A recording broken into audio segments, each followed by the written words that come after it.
করবে। আমি স্মরণ করতে চাই আমাদের 321 জন ভারতীয় জনতা পার্টির কার্যকর্তা যারা আত্মবলিদান দিয়েছেন, এবং আমি কথা দিতে পারি হাজার হাজার লক্ষ লক্ষ বিজেপি কর্মী যারা ক্ষতবিক্ষত হয়েছেন, অত্যাচারিত হয়েছেন, ঘর ছাড়া হয়েছেন, মিথ্যা মামলার সঙ্গে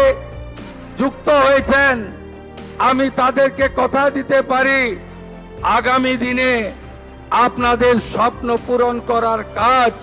ভারতীয় জনতা পার্টির সরকার করবে। তাদের প্রত্যেকের কাছে আমি কৃতজ্ঞ, তাদের কাছে আমি একেবারে নতমস্তকে প্রণাম জানাই। কারণ যদি শুভেন্দু অধিকারীকে আমরা দেখেছি যে বিভিন্ন জায়গায় দলীয় কর্মীদের জন্য তিনি অত্যন্ত সমব্যথী ছিলেন, এবং এই শুভেন্দু অধিকারী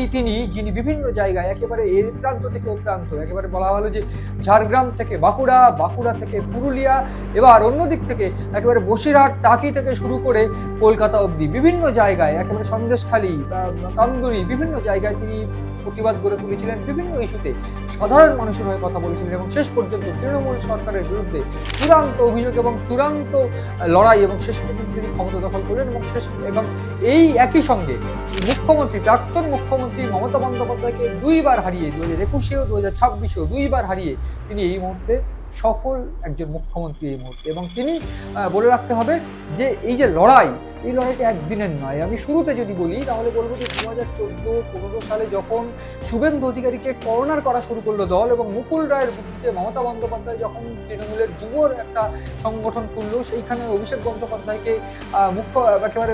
রাজ্য সভাপতি করার প্ল্যান করলেন, এবং সেইখানে রাজ্য সভাপতি করা হলেন, শুভেন্দু অধিকারীকে সরিয়ে দিয়ে তারপর থেকে তিনি বুঝতে পারছিলেন যে তার কিন্তু এই দলে একটা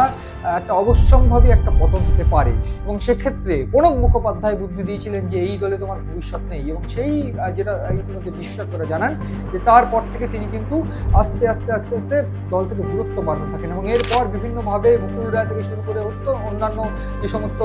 পলিটিশিয়ানরা রয়েছে তাদের বুদ্ধিতে কিন্তু শেষ পর্যন্ত দূরত্ব বাড়তে থাকে মমতা বন্দ্যোপাধ্যায়ের সঙ্গে শুভেন্দু অধিকারীর, এবং শেষ পর্যন্ত মুখ হয়ে উঠে আসে এই অভিষেক বন্দ্যোপাধ্যায়কে নিয়ে মূল অভিযোগ, এবং অভিষেক বন্দ্যোপাধ্যায়ের বিরুদ্ধে অভিযোগ করে শেষ পর্যন্ত তিনি দল ছাড়েন 2020 সালের 19শে ডিসেম্বর।